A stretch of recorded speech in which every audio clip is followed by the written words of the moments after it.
বাংলাদেশ ও যুক্তরাষ্ট্রের মধ্যে জ্বালানি সহযোগিতা বিষয়ে সমঝোতা স্মারক অনুষ্ঠানে উপস্থিত পররাষ্ট্রমন্ত্রী খলিলুর রহমান ও মার্কিন জ্বালানি মন্ত্রী ক্রিস রাইট বৃহস্পতিবার সকালে ওয়াশিংটন ডিসিতে যুক্তরাষ্ট্রের জ্বালানি বিভাগে সমঝোতা স্মারকে দুই দেশের পক্ষে স্বাক্ষর করেন তারা।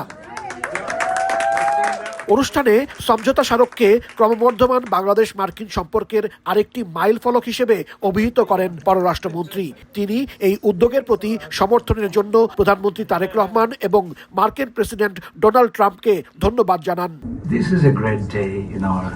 আমি বিশ্বাস করি এই সমঝোতা স্মারক আমাদের দীর্ঘমেয়াদী জ্বালানির প্রাপ্তি ও জ্বালানি নিরাপত্তা নিশ্চিত করবে। এমওইউ স্বাক্ষরকে বাংলাদেশ মার্কিন সম্পর্কের ক্ষেত্রে একটি ঐতিহাসিক অগ্রগতি হিসেবে উল্লেখ করেন মার্কিন জ্বালানি মন্ত্রী। এটি বাস্তবায়নে ডিপার্টমেন্ট অব এনার্জির চমৎকার একটি দল কাজ করছে। আমি অত্যন্ত আনন্দিত যে আমাদের দুই দেশকে আরো কাছাকাছি আনার এই সুযোগ তৈরি হয়েছে। ওয়াশিংটন বাংলাদেশ দূতাবাস জানায়, এই সমঝোতা বাংলাদেশ ও যুক্তরাষ্ট্রের মধ্যে বৃহত্তর জ্বালানি সহযোগিতার নতুন ক্ষেত্র উন্মোচন করবে। এর ফলে সাশ্রয়ী মূল্য ও টেকসই সরবরাহ ব্যবস্থা নিশ্চিতের মাধ্যমে দীর্ঘমেয়াদী জ্বালানি নিরাপত্তা জোরদার হবে।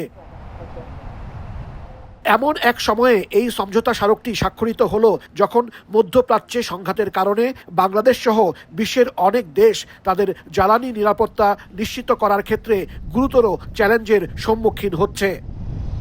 হাসানুজ্জামান সাকি, সময় সংবাদ, যুক্তরাষ্ট্র।